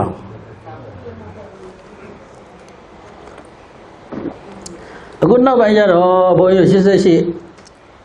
88နောက်ပိုင်းမှာဗာလဲဆိုကာတွန်းဆရာကြီးဆွဲတာဘုန်းကြီးသွားပြီးတော့ကာတွန်းလေးသွားမှတ်မိတာပါလေရင်နဲ့သွားတဲ့လူတွေကလေရင်ပေါ်ကနေပြီးတော့ဘယ်နိုင်ငံရောက်ပြီလဲဆိုတကားလေးဖွင့်ကြည့်တော့မဆလာနဲ့ရတော့ဒါဘယ်နိုင်ငံပေါ်ဖြတ်နေလဲဟမ်အိန္ဒိယနိုင်ငံဖြတ်နေပြီဝတ်သားနဲ့ရတယ်ဆိုတော့တရုတ်နိုင်ငံဖြတ်နေပြီနော်ဒါပဲအဲ့ဒါနဲ့ဟိုတည်းပြတော့တကားလေးဖွင့်ပြီးတော့လက်လေးအောက်ချထားတာတဲ့ပြန်ယူတော့နာယီမရှိတော့အဲ့ဒါနဲ့ဒါဘယ်နိုင်ငံရောက်ပြီလဲကာတွန်းဆရာကြီးတာနော်ကာတွန်းဆရာကြီးအောက်ကိုလက်လေးချထားတာဗာလဲပြန်ပြီးလက်လေးရုပ်လိုက်တော့ဘာမပါတော့ဘူးလေဆိုဟာဘယ်နိုင်ငံရောက်နေပြီလဲဆိုတာအဲ့လိုရေးကြတယ်ဗျာအခုနောက်ပိုင်းကြတော့နော်ရှေးကဘာမရှိသောနိုင်ငံလဲတခုမရှိသောနိုင်ငံနော်ဒါအဲ့ဒီခေတ်ပြန်သွားလို့ရလားမရလားရပါဘူးဘာတွေပြင်ရမလဲဘဝတွေပြင်ရမယ်ဘာတွေကိုပြင်ရမလဲဘဝတွေပြင်ရမယ်စိတ်တွေပြင်ရမယ်ဘယ်ပညာရက်ကပြအဘိဓမ္မာပညာရက်ကပြင်မှာဘာလဲနောက်အဘိဓမ္မာပညာရက်ကပြင်မယ်ကဲဟုတ်ပါပြီဒါလေးကဘာလဲဆိုတော့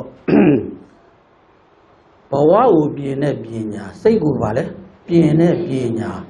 အဘိဓမ္မာပညာဘာပညာလဲနောက်အဘိဓမ္မာပညာဒါကြောင့်အဘိဓမ္မာသည်ဗုဒ္ဓဘာသာမှာသင်ရမှာလားဘယ်ဘာသာဖြစ်ပါလဲ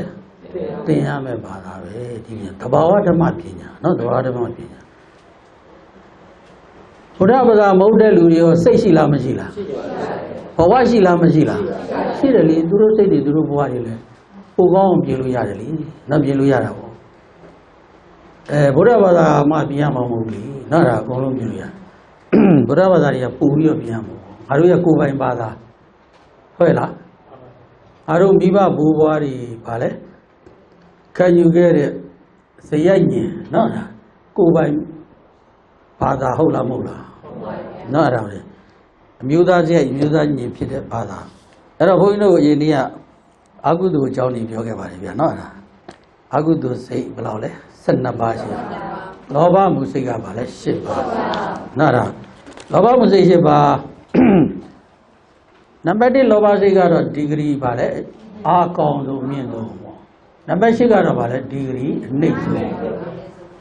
အဲ့ဒီမှာသောမနတနှစ်သက်ဝမ်းမြောက်စွာပြုတယ်ဒိဋ္ဌိကတအယူမှားအမြင်မှားနဲ့ပါလေရှင်တယ်အပြည့်လို့မထင်တော့ဘာလဲအပြည့်လို့မထင်တော့ခုနကပါလေလက်ချလိုက်တဲ့နာယီမပါတော့ဆိုနာယီဖြုတ်လိုက်တယ်အပြည့်လို့မြင်လားပြည့်လို့မမြင်တော့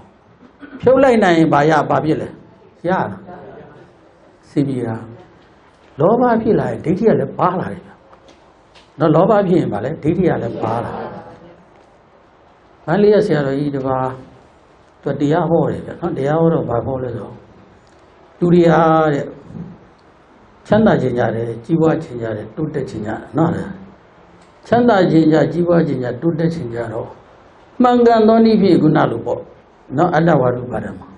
မှန်ကန်သောနည်းဖြင့်ကြီးပွားတဲ့တိုးတက်တဲ့အောင်မြင်တဲ့တမ္မာအာဇီဝနဲ့ဆိုရင်တော့ကောင်းပါလေနော်လားတမ္မာအာဇီဝမဟုတ်ပဲနဲ့ကြီးပွားခြင်းတိုးတက်ခြင်းအောင်မြင်ခြင်းတော့တမ္မာအာဇီဝမဟုတ်ရင်ပြောင်းပြန်ပါပဲလားမိစ္ဆာအာဇီဝဘာလဲ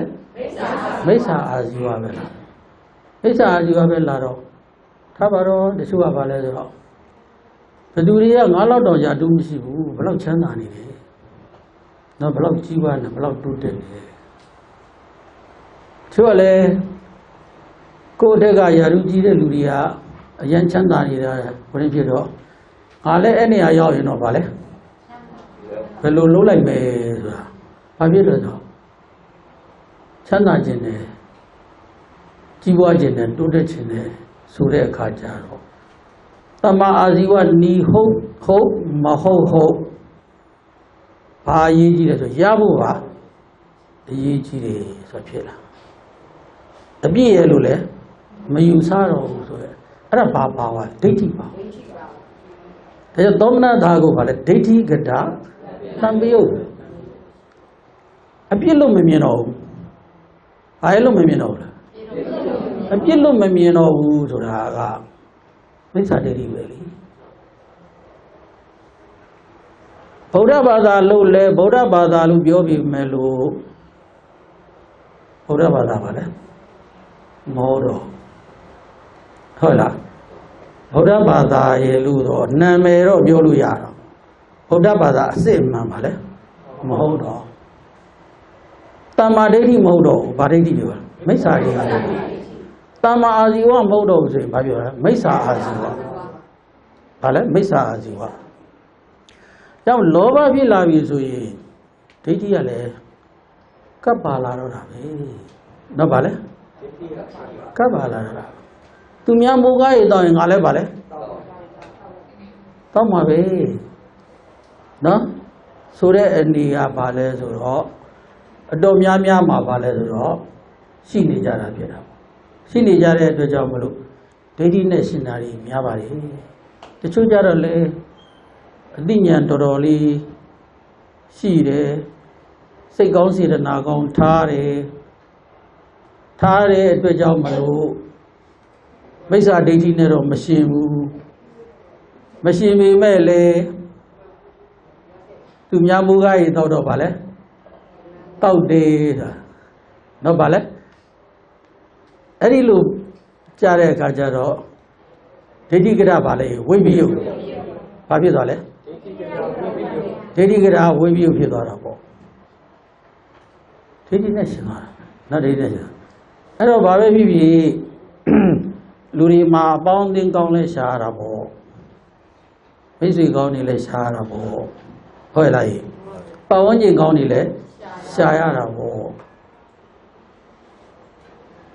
တချို့ကတော့ဗာလဲဆိုတော့ဒီ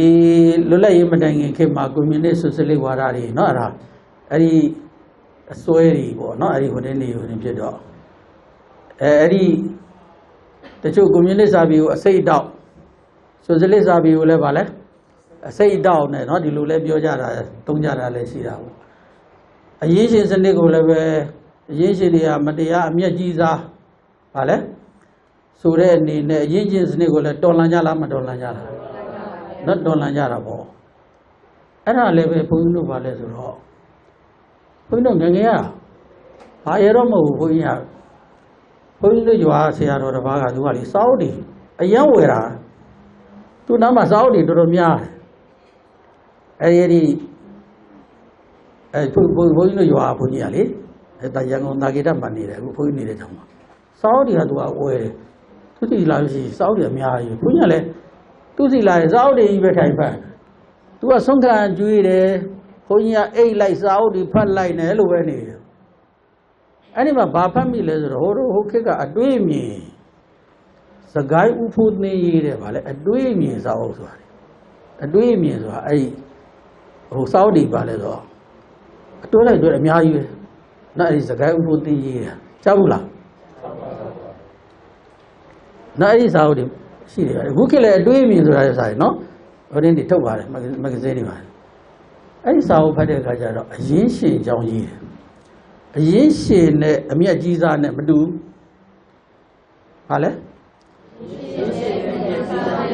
အရင်းရှင်နဲ့အမျက်ကြီးစားနဲ့မတူအရင်းရှင်ဆိုတာကိုလက်ခံရမယ်အမျက်ကြီးစားကိုလက်မခံအောင်အရင်းရှင်ဆိုတာကအရင်းထုတ်ပေးပြီးတော့လူတွေလုပ်ငန်းကံကံဖြစ်မြောက်အောင်ဗာလဲလုပ်ခိုင်းတယ်အမျက်ကိုဗာလဲနည်းနည်းပဲအမျက်ကြီးစားကြတော့အရင်နည်းနည်းနဲ့အမျက်ကိုပါလဲများယူတဲ့အလိအဲ့လိုဆိုတဲ့အခါကျတော့အကျော်တယ်လည်းပဲသူ့အကျော်ကဘလောက်ပဲတန်တယ်3ချက်ပဲတန်တာ5ချက်ရောက်ရင်သူပါပဲလေအမျက်ကြီးစားဖြစ်တာ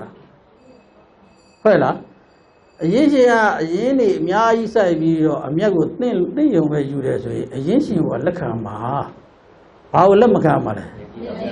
အမျက်ကြီးသားကိုလက်မခံပါအမျက်ကြီးသားတော့အကျော်တယ်လဲသူကလက်မခံအောင်ပဲပြုတ်တယ်လဲဗာလဲတန်ရတန်ကြီးမရောက်ရင်သူလက်မခံအောင်သူကဒီလိုဟိုရင်းဖြစ်တယ်နော်ဒါသရုပ်ခွဲပြတယ်ဒါသရုပ်ခွဲပြတယ်ဒါဟိုရင်းဖြစ်တော့စီးပွားရေးလုပ်တဲ့နေရာမှာလည်းပဲမတော်လောဘမရှိရဘူးနော်ဗာလဲမတော်လောဘမထားထိုက်တဲ့လောဘထိုက်တဲ့လောဘဆိုတာဘာလဲလူတွေကလိုချင်တယ်ရချင်တယ်ချမ်းသာချင်တယ်နော်ကြည်ဝချင်တယ်ဒါတော့လူတိုင်းပါသို့တော့ခုနပြောသလိုမြတ်တာတဲ့ဗာလဲသမ္မာအာဇီဝဖြစ်ရမယ်ထိုက်တဲ့အမျက်ဆုံးပဲဗာလဲယူရမယ်ယဟန်ဒီမှာဥပမာရှိတယ်လူတွေလည်းတို့အတူပဲသွားတော့ပြားကောင်တွေပြားလေးတွေကပန်းဝတ်ရည်ကိုဗာလဲစုပ်တယ်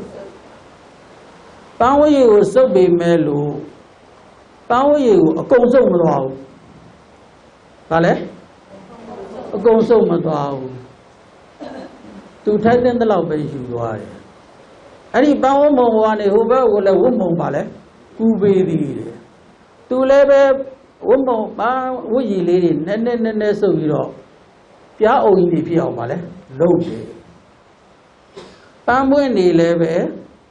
ဖူးပွင့်ဝေစာမြေဟုတ်လားဖူးပွင့်ဝေစာမြေဝိရည်တွေလည်းပါလဲရှိမြေ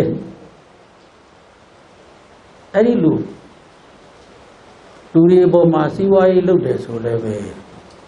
လူတွေစကားရှိတာပေါ့ရှင်းလဲလျှောက်တာပါလဲအတ္တပရမျှစီရမှာပေါ့ဟုတ်လားအတ္တပရမျှစီရမယ်ပြားလေးတွေကအကုန်မစုပ်သွားဘူးနော်ရကပါလဲတော့အကုန်မစုပ်သွားဘူးနည်းနည်းပဲစုပ်သွားအဲ့လိုနဲ့သူတို့ကလည်းစုဆောင်းလိုက်တာပါလဲပြားအောင်ကြီးဖြစ်လာစီးပွားရေးလုပ်တဲ့လူတွေလည်းထုတ်လူတွေ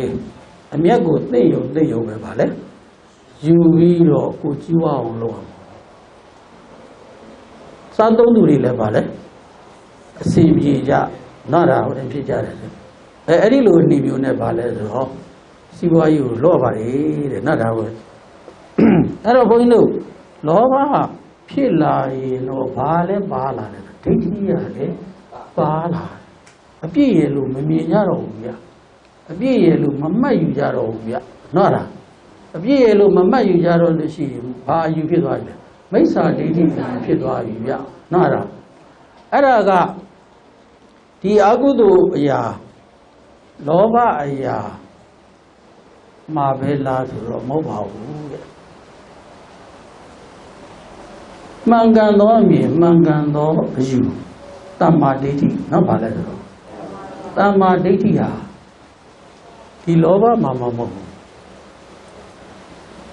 စီးပွားရေးမှာလည်းခုနပြောသလိုမှန်ကန်သောဗာလဲတမ္မာဒိဋ္ဌိရှိဖို့လိုတယ်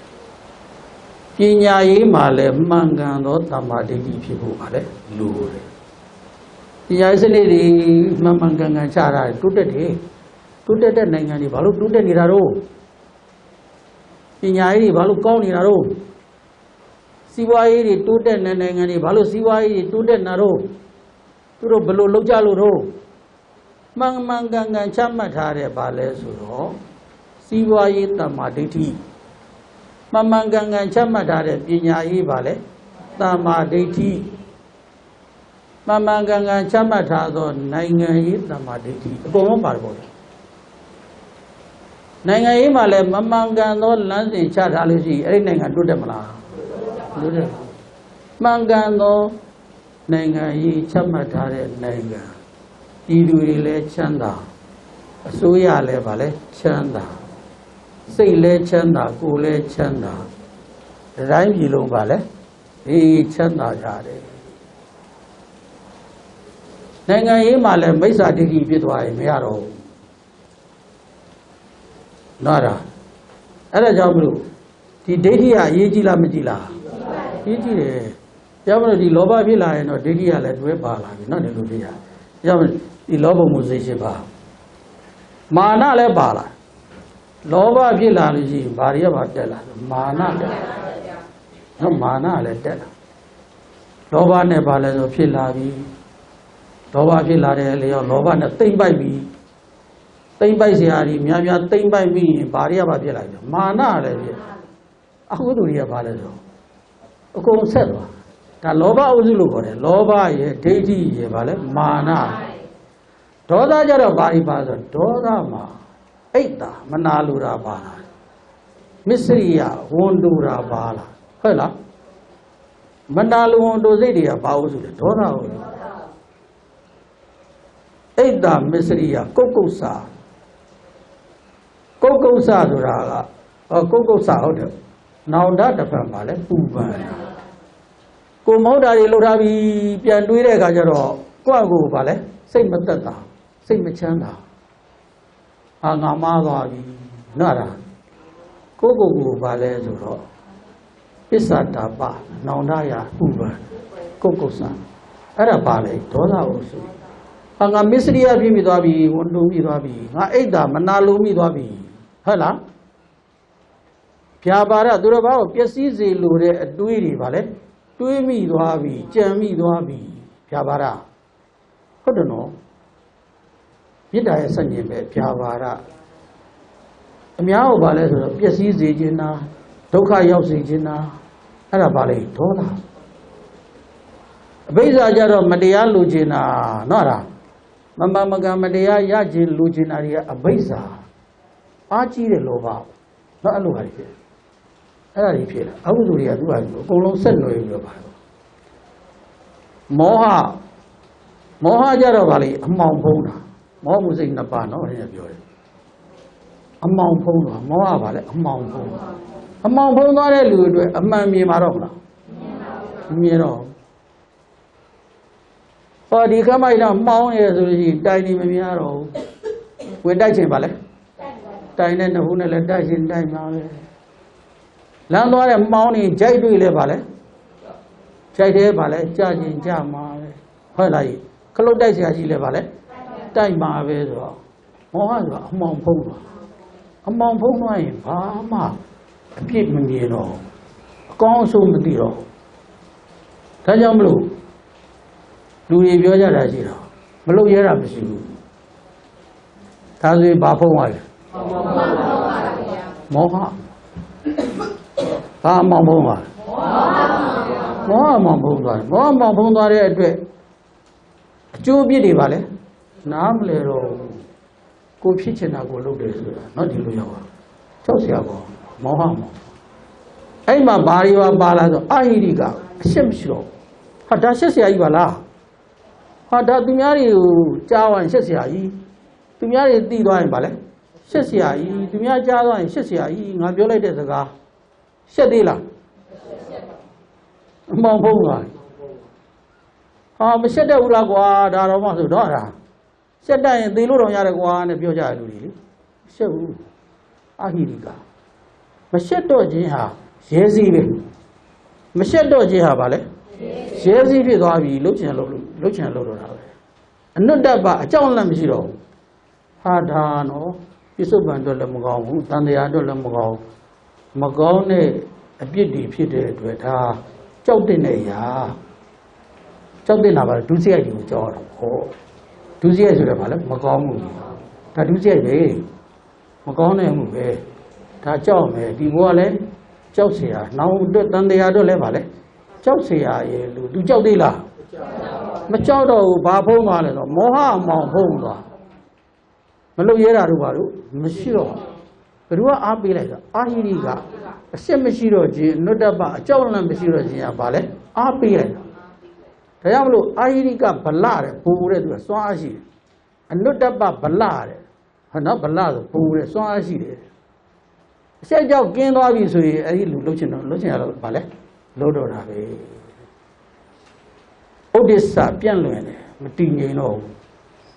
ဘူးဥဒိစ္စဘာလဲပြန့်လွင်တယ်မတည်ငြိမ်တော့ဘူးမတည်ငြိမ်တဲ့အခါလူဆိုတာစိတ်ကိုတစ်ခုခုနဲ့အလုတ်ပေးထားတယ်ပညာရေးမှာပဲဖြစ်ဖြစ်စီးပွားရေးမှာပဲဖြစ်ဖြစ်နော်ဒါကိုယ်ဝါသနာပါရမှာဖြစ်ကိုယ်စိတ်ကိုဘာလုပ်ထားလဲဆိုတော့အဲ့ဒီမှာအထိုင်ချတာအဲ့လိုမှမချထားရင်လူကဘာလဲလူကပြန့်လွင်ပြီးတော့ဘာဖြစ်သွားမလဲရောက်တချို့ပင်စင်ယူတဲ့လူတွေလေဟိုတော့ကတော့အလုတ်ထဲမှာဘာဖြစ်လဲကိုယ်အလုတ်နဲ့ကိုယ်ဘာလဲဆိုတော့စိတ်ဝင်စားပြီးလို့ပဲလို့ပင်စင်ယူလိုက်တော့ဘာမရှိတော့ဘူးအထိုင်အလုတ်မရှိတော့ဘူးเนาะဒါအဲ့ကြလို့ရှိရင်ပင်စင်နာဆိုပြီးတော့ခေါ်တယ်ဘာလဲပင်စင်နာเนาะအဲ့ဒါအဲ့ချိန်ကျစာရီဖတ်မယ်ဟုတ်လားဘာလုပ်မယ်ဆိုအဲ့လုတ်ပေးရ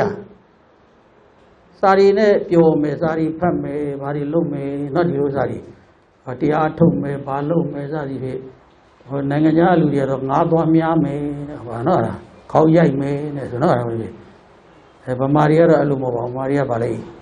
တရားစာရီဖတ်တော့မယ်တရားတွေဗာလဲအားထုတ်ကြတော့မယ်ဆိုတယ်လို့ကုက္ကုဆံပြန့်လွင်အဲ့စိတ်ကိုဗာလဲဆိုတော့အလုတ်ပေးတာကောင်းတဲ့တစ်ခုခုမှာဗာလဲအလုတ်ပေးထားမှစိတ်ဟာမကောင်းတဲ့ဘက်တွေကိုမရောက်တာတဲ့အဲ့ဒါမောဟဝစုအဲ့တော့လောဘဝစုမှာလောဘရဲ့ဒိဋ္ဌိရဲ့မာနရဲ့ပါတယ်ဒေါသမှာအုပ်စုမှာကျတော့ဒေါသရဲ့အိတ်တာရဲ့မစ္စရိယကုက္ကုဆရဲ့ပါမောဟအုပ်စုကြတော့မောဟရဲ့အာဟိရိကရဲ့အနုတ္တပရဲ့ဥဒိစ္စရဲ့ပါတယ်ဟုတ်ပြီနော်အဲ့တော့အကုသိုလ်စိတ်နဲ့ပတ်သက်လို့ရင်ဘက်ကနော်အကုသိုလ်စိတ်12ပါးပြောခဲ့ပါတယ်နော်အဲ့ဒါလေးကိုနည်းနည်းလေးပြန်ပြောပြတာပါနော်အကုသိုလ်စိတ်နဲ့ပတ်သက်လို့ကဲဒီနေ့တော့ဒီလောက်ပဲရထားလိုက်ပါဦးမယ်နော်